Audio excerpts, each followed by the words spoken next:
नमस्कार, आप जुड़े हैं मुद्दे की बात में कृष्ण कौशिक के साथ। हम पहुंचे बल्लभगढ़ के सिविल अस्पताल में। यहाँ एम्स की एक शाखा है और ये गरीब आदमी इस अस्पताल में इसलिए आता है कि क्योंकि जो सक्षम लोग हैं, जो आर्थिक तौर पर मजबूत लोग हैं, उनके लिए तो बड़े बड़े हॉस्पिटल्स हैं, लेकिन गरीब आदमी यहाँ आता है कि उनको बेहतर इलाज मिलेगा यहाँ पर। हमें एक सूचना मिली है, एक गरीब आदमी जिसका कोई नहीं था, वो सुबह से यहाँ बैठा कराह रहा था। सुबह बताया जाए सुबह के 7 बजे से वो कराह रहा था और उसको कोई ट्रीटमेंट यहाँ के डॉक्टरों ने नहीं दिया। बताया जाता है रेफ़र के नाम पर उनको बाहर बैठा दिया गया। आखिरकार आप ये देखिए कि रेफ़र सिर्फ ये अस्पताल जहाँ करोड़ों रुपए सरकार ने खर्च किए, सिर्फ रेफ़र करने के लिए खर्च किए हुए हैं। डॉक्टर भी यहाँ अपॉइंट किए हुए हैं, यहाँ एसएमओ बैठता है, यहाँ सर्जन बैठते हैं, लेकिन यहाँ से महज उसको रेफ़र कर देना और रेफ़र करने के बाद भी कोई ऐसी व्यवस्था ना करना कि जहाँ के लिए रेफ़र किया है एम्बुलेंस में उसको वहाँ पहुँचा दिया जाए। आखिरकार उस गरीब आदमी को, जिसका कोई नहीं था, जिसको कोई सामाजिक आदमी यहाँ अस्पताल में आकर छोड़ गया, तो ये अब ड्यूटी अस्पताल प्रशासन की बनती थी कि वह उसको वहाँ तक पहुँचाए जहाँ उसको एक ज़रूरी इलाज जो उसको मिलना चाहिए वो मिल सके। लेकिन बजाय उसको बाहर गेट के बाहर पटक दिया गया और वो कराहता रहा। लोग कहते रहे उनसे कि भाई इनको इलाज दो, लेकिन किसी ने उनको नहीं सुनी। हमारे पास जब फ़ोन आया और हम यहाँ पहुँचे, तो हमने भी पहुंचने के बाद जिस तरह उसकी हालत देखी, हमने भी पहले सोचा पहले इसको एक मेडिकल सुविधा जो इसको मिलनी चाहिए, जिसको क्योंकि वो कराह रहा था दर्द से। हमने बजाय खबर चलाने से पहले ये देखा कि पहले उसको मेडिकल सुविधा दिलवाई जाए। तो हम एसएमओ के कार्यालय में पहुंचे। वहाँ एसएमओ साहब लंच करने गए हुए थे। हमने उनका टेलीफोन से संपर्क किया और उनके संज्ञान में बात लाई कि इस तरह से एक मरीज़ सुबह से आपके अस्पताल के गेट पर कराह रहा है। तो आखिरकार हड़कंप बचा, उन्होंने सिक्योरिटी गार्डों को बुलवाया, हमें टेलीफोन से बात कराई। अंत क्या है, उसको व्हील चेयर पर बिठाकर इमरजेंसी में दाखिल किया गया। जो हमारे आने के बाद हुआ वो पहले भी हो सकता था, क्योंकि यहाँ पर डॉक्टर मौजूद हैं, सारे अमला मौजूद है, यहाँ पर मेडिकल सुविधाएं से सुसज्जित ये अस्पताल है, लेकिन वो नहीं हुआ। लोग तमाशबीन बने हुए थे, मजबूर थे, सिर्फ कह सकते थे, दर्द को वो महसूस कर रहे थे कैसे दर्द से वो तड़फ रहा है। आखिरकार कुछ ये लोग यहाँ मौजूद हैं, उनसे बात करेंगे उन्होंने किस किस से बात की और उनको क्या जवाब मिला। भैया आप मौजूद थे यहाँ पे जी? क्या बात हुई आपकी डॉक्टरों से? मैं डॉक्टर साहब के पास गए, हम 2-3 बंदे, तो उन्होंने बोला कि सर्जन नहीं है यहाँ पे, तो आप कहीं और ले जाओ उनको, उनका ट्रीटमेंट नहीं हो पाएगा यहाँ जी। आपने बताया नहीं वारिस ये लावारिस है? मैंने उनको बोला जी हम उनके कोई नहीं लगते, वो बेचारे बुजुर्ग हैं, वो परेशान थे, मैंने उनको देखा तब मैं आपके पास आया हूँ, तो उन्होंने स्पष्ट मना कर दिया। आपने ये नहीं कहा कि इसकी एम्बुलेंस की व्यवस्था कर दीजिए? कोई सब कुछ बोला था, बस उन्होंने कुछ नहीं कह रहे, आप जा सकते हो, बस यही बोला। आप जा सकते हो, ज़्यादा बात नहीं। और कोई भाई मौजूद था यहाँ पे? ये भी थे, जी ये भी थे जी। हाँ जी, हम भी गए थे जी। हमने भी डॉक्टर साहब क्या नाम है आपका? शिव कुमार रावत जी। जी। हमने डॉक्टर साहब के पास गए, हमने कहा कि जी ऐसे बात है, एक मरीज है, वो पैर में कीड़े पड़े हुए हैं, उसे ट्रीटमेंट के लिए कह रहे जी। हमने जो सर्जन है वो सर्जन इस समय नहीं है जी। हमने कि तो सर्जन नहीं है तो अपना कोई ऐसा देखो उसे जो पट्टी तो हो जाए उसकी। कह रहे नहीं यहाँ नहीं होगा, रेफ़र कर दिया सब दर्जन के लिए। लेकिन सब दर्जन के लिए हमने कार्ड भी देखा, उस पर ना तो कोई लिखा हुआ है ना कुछ करा हुआ है। अब आप समझ सकते हो, हमारे यहाँ डॉक्टर को भगवान का रूप माना गया है और यही उम्मीद करता है आदमी कि डॉक्टर भगवान का रूप होता है। कहीं ना कहीं उम्मीद के साथ हम पहुँचते हैं कि अगर किसी को बीमारी हो जाती है तो हमें यही परिजन हो, ये तो लावारिस था, इसी उम्मीद से यहाँ भेजा कि ताकि उसको एक अच्छा इलाज मिल सके। लेकिन उन डॉक्टरों का दिल नहीं पसीजा, उनमें दया का भाव नहीं आया और उन्होंने यहीं उसको गेट पर पटक दिया। आखिरकार वो डॉक्टर हैं, उनको यही तालीम दी जाती है कि उनको किस तरह से इलाज करना है। वो इलाज में ये नहीं देखा जाता है कि उसका ओहदा क्या है, उसका रुतबा क्या है। एक गरीब आदमी है, अस्पतालों अब क्योंकि सरकार का दावा करती है कि यहाँ फ्री दवाई, फ्री चिकित्सा सुविधा सब उपलब्ध रहता है, लेकिन वो महज दिखावा है उनका। को कहते हैं कि आखिरी पंक्ति में बैठे हुए व्यक्ति को अपना वो हम इलाज पहुंचाएंगे, लेकिन वो दावा यहाँ आप देख सकते हो, वो आखिरी पंक्ति में बैठा आदमी जिसका कोई नहीं था, लावारिस, वो दर्द से तड़प रहा था और किसी के मन में ये भाव नहीं आया कि उसको एक मेडिकल सुविधा जो एक फर्स्ट एड होती है, फर्स्ट एड तो दिलवा दी जाए इस अस्पताल के जरिए, जहाँ पर लाखों रुपए तनख्वाहें, मोटी मोटी तनख्वाहें यहाँ डॉक्टर जो तैनात है वो पाते हैं। वो सिर्फ इसलिए इनको तनख्वाह दी जाती है कि वो लोगों का इलाज करें, लेकिन इलाज के नाम पर ये ऐसा यहाँ मंजर होता है। ये जो एक आदमी का मन आप समझ सकते हो किस तरह की उसमें पीड़ा आती होगी। और हम बात करें हमारे संज्ञान में एक बात और आई, क्योंकि यहाँ का जो स्टाफ है उनकी जो व्यवहार है मरीजों के प्रति अच्छा नहीं होता है। महिलाएं होती हैं, गर्भवती महिलाएं यहाँ आती हैं, तो बात करेंगे। बजी बताइए कैसा व्यवहार रहता है इन लोगों का? बहुत बुरा। बहुत बुरा। किस तरह का व्यवहार करते हैं? बदतमीजी से बोलना, जी।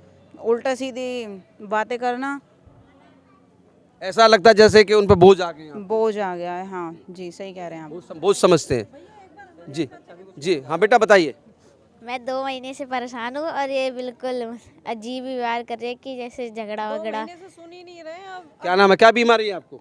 ये है हाथ में छोटी सी गांठ है। अब मार्च के लिए 2 महीने से घूम रहे हैं। मार्च के लिए डेट दी है, 15 मार्च की। मार्च 15 मार्च की डेट दी है हमें ऑपरेशन के लिए। इतनी लंबी डेट दी है। बताओ बच्चे के पेपर कहाँ से पेपर करवाएं, कहाँ से क्या करवाएं। आप समझ सकते हो 15 मार्च, अभी दिसंबर चल रहा है, 3.5 महीने का वक्त है और 2 महीने से ये चक्कर लगा रहे। ये हाल है सरकारी अस्पताल का कि यहाँ क्योंकि गरीब आदमी यहाँ आता है।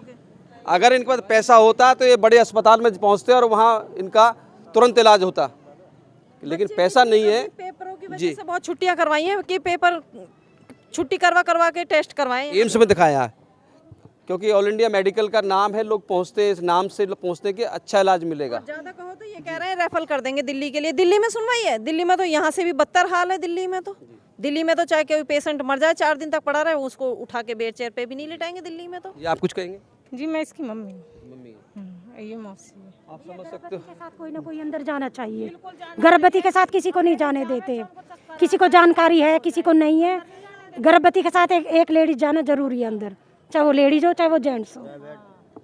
डॉक्टर का या यहाँ के स्टाफ का व्यवहार ऐसा होना चाहिए जो एक कहीं ना कहीं मरीज के साथ अगर हम अच्छा व्यवहार करते हैं तो वो आधा तो अच्छे व्यवहार से ठीक हो जाता है, लेकिन यहाँ लताड़ने वाला व्यवहार डॉक्टरों के द्वारा किया जाता है, स्टाफ के द्वारा किया जाता है कहीं ना कहीं। बेटी वहाँ बैठी जी सर, मैं ना गैलब से आई हूँ और मेरा बच्चा पोता है 11 साल का, उसको अचानक दौरे की वो लगी है। तो यहाँ मैंने बुलाई, मैं यहाँ रहती हूँ, मेरी बहन वहाँ रहती है, हम दोनों एक ही घर में भी आए हैं।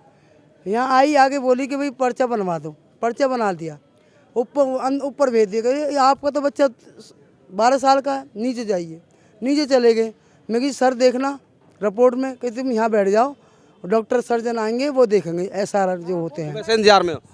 आप ये देखो ना, ये लोग सुबह से भूखे प्यासे अस्पताल में आते हैं। अच्छा, मैं और अब कार्ड वो बांधते हैं ना, जो नाम बोलते हैं, मैं कि देखो सर मेरे बच्चे को भूलो, मैं थोड़ा यहाँ बैठी हूँ, जैसे ही सर्जन है हमें क्या पता आ रहे हैं कि नाम, मैं कि थोड़ा बुला लेना, मैं यहीं बैठे बैठे थोड़ा बाथरूम करवा लूँ। अब वो जब टाइम निकल गया, बज गए 1:30 और वो आए कर तुम कहाँ थी, वो तो चले गए। कोई प्रॉपर व्यवस्था नहीं है, कोई ऐसा टाइम टेबल नहीं है, कोई यहाँ ऐसा वेटिंग रूम नहीं है जहाँ बताया जाए कि भैया इतने बजे डॉक्टर आएगा, आप इतने बजे मिल सकते हो। तो यहाँ आप समझ सकते, यहाँ इतना हुजूम है, ये सब लोग मरीज लोग हैं, कोई ना कोई किसी बीमारी के लिए आए हैं। और जैसे ही इन्होंने कैमरा देखा तो ये हमारे पास आ गए और हर आदमी परेशानी से त्रस्त है। कोई भी अस्पताल के प्रशासन से, अस्पताल के व्यवहार से संतुष्ट नहीं है। हमारा स्वास्थ्य मंत्री और गृह मंत्री अनिल विज से अनुरोध है कि वो ध्यान दें इस तरफ कि आखिरकार उनकी जो योजनाएं हैं, जो आप योजनाएं चंडीगढ़ से भेजते हैं लोगों की सुविधा के लिए, जो सुविधाएं चंडीगढ़ से आप आम आदमी के लिए भेजते हो, यहाँ बैठे स्थानीय स्तर पर जो लोग हैं, जिला स्तर पर जो लोग हैं, SMO हैं, CMO हैं और जो अमला दूसरा किस तरह से पलीता लगा रहा है। कहीं देखिए ऐसा कि जो चीज़ मेरे सामने आई है उसमें यह पता लगा है कि मरीज़ जो आया था सबसे पहले OPD में आया था, उसको 4-5 दिन पहले कोई उसका एक्सीडेंट हुआ था, रोड साइड एक्सीडेंट हुआ था, तो उसके पैरों में सूजन थी और घुटनों वगैरह में सूजन भी थी, थोड़ा सा उसको चलने में थोड़ी तकलीफ भी थी। तो OPD में, सर्जरी OPD में उसने दिखाया तो डॉक्टर साहब ने उसको देखा और उसको BK रेफ़र किया। लेकिन दिक्कत उसमें साथ में ये आई कि उसके साथ में कोई, मेरे ख्याल से उसको ले जाने वाला कोई रिलेटिव, कोई रिश्तेदार कोई था नहीं। इसलिए हमने, जैसे मुझे पता लगा इस बारे में, इसकी दिक्कत के बारे में पता लगा, तो मैंने सिक्योरिटी गार्ड से फ़ोन किया और सिक्योरिटी गार्ड को ये कहा कि इसको व्हीलचेयर पे लेके सीधा इमरजेंसी में लेके जाएं।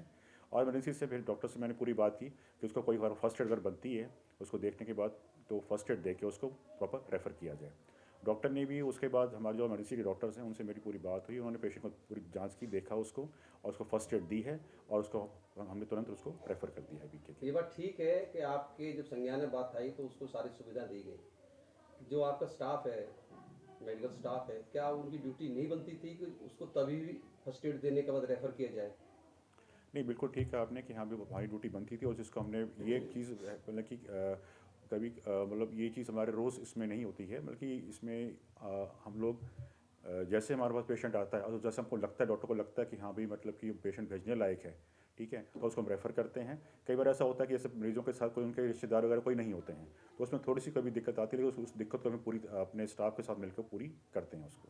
रेफ़र करने के बाद अब जैसे कि ये पेशेंट लावारिस था, इसके साथ कोई इसका परिजन साथ नहीं था, तो क्या आपके अस्पताल में ऐसी व्यवस्था नहीं है उसको रेफ़र करने के लिए, एम्बुलेंस की व्यवस्था सरकार की तरफ से नहीं है? जी बिल्कुल है। अननोन पेशेंट जो हमारे पास आते हैं, जैसे ट्रैफिक एक्सीडेंट्स वगैरह पेशेंट्स हमारे पास आते हैं, उनको हम एम्बुलेंस में कॉल भी खुद कर देते हैं और उसकी सुविधा भी हमारे पास है, उनको बल्कि फ्री में उनको रेफ़र कर देते हैं। तो ये चूक किसकी रही, इसको जब आपका सुविधा भी है, रेफ़र भी कर दिया और आपका एम्बुलेंस की उपलब्ध है, तो चूक किसकी रही, इसको जहाँ रेफ़र किया वहाँ तक इसको नहीं पहुँचाया गया? देखिए पेशेंट हमारे पास ओपीडी में आते हैं, तो ओपीडी से पेशेंट जो भी रेफ़र होते हैं, कई बार ऐसा होता है कि वो खुद भी चले जाते हैं, लेकिन इस पेशेंट के बारे में एक्चुअली हो सकता है कि हमारे स्टाफ को पता नहीं था कि बाद साथ में किसके साथ कोई रिश्तेदार है कि नहीं। तो जैसे आप मेरे संज्ञान में चीज़ आई कि उसके साथ कोई रिश्तेदार नहीं था, उसको ले जाने वाला कोई नहीं था, तो हमने तुरंत उसको फिर हमने एमरजेंसी भेज के उसको रेफ़र कराया।